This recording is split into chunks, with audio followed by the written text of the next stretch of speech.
Before anything else, make sure you hit that subscribe button. Now, let me tell you exactly how that morning unfolded. It started just like any regular day. Soft sunlight slipped between the blinds, the smell of fresh coffee drifted through the kitchen, and everything felt calm, familiar, ordinary. I had no clue that the next few minutes would rip apart everything I believed about my marriage. She walked out of the bedroom looking casual, almost relaxed, but her eyes gave her away. They flickered nervously. Her fingers tugged at the edge of her shirt, and immediately I felt something twist in my gut. Something wasn't right. Then her voice cracked, just slightly, but enough for me to hear the truth hiding behind it. I slept with my coworker last night. Those words hit me like a punch to the chest, knocking the air right out of me. But I didn't react the way she expected. I didn't explode, I didn't question her, I didn't ask for details. I just paused, letting her confession settle like a weight in my stomach while my mind spun with shock, disbelief, anger, all of it fighting for space. And still, I stayed perfectly calm. No yelling, no accusations, just the slow, controlled smirk tugging at my mouth, the kind that says everything without raising your voice. Congrats, I told her, letting every syllable land hard. That was your last night as my wife. The look on her face was instant, pure, stunned disbelief. Her entire rehearsed script dissolved right in front of me. Her eyes stretched wide, her jaw went slack, and for a moment she couldn't even breathe. The room around us went dead silent. Friends and a couple of family members who had stopped by for brunch froze. No one dared move. No one dared speak. You could feel the tension hanging in the air, thick enough to touch. It was a strange kind of power, calm, steady, absolute. She tried to laugh it off, tried to smooth over the disaster she had just created. A shaky chuckle, a weak attempt to pretend she didn't just drop a bomb on our marriage. I didn't mean, she started, but her voice crumbled before she could finish. I didn't raise my voice. I didn't argue. I just shook my head slowly, letting the silence hit harder than any furious outburst ever could. She finally realized I wasn't going to negotiate or get emotional or beg for answers.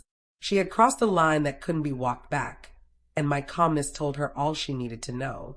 Her eyes darted around the room, searching for someone, anyone, who might defend her. But no one stepped in.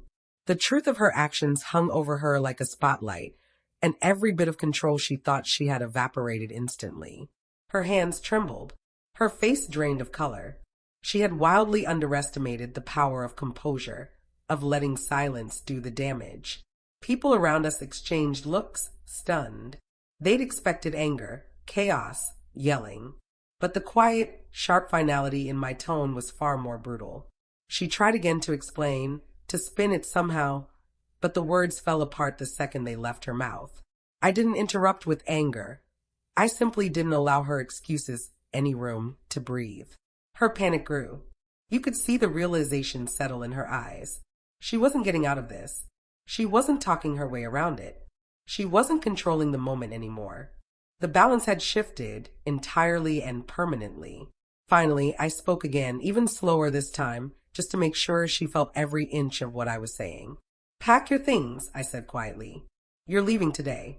She froze. Her lips shook. Her eyes filled with fear as she searched my face for mercy that didn't exist. Every breath she took trembled with the truth. Her whole world had collapsed in seconds, and she had done it to herself. I didn't budge. I didn't break. I stayed steady, collected, and completely unmoved. That shook her more than anything else.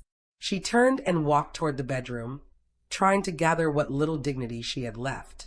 I remained where I was, silent, watching her unravel under the weight of her own choices. The room stayed still, heavy with the shock of what everyone had just witnessed. No screaming, no dramatics, just cold, controlled clarity, and it cut deeper than anything else could have.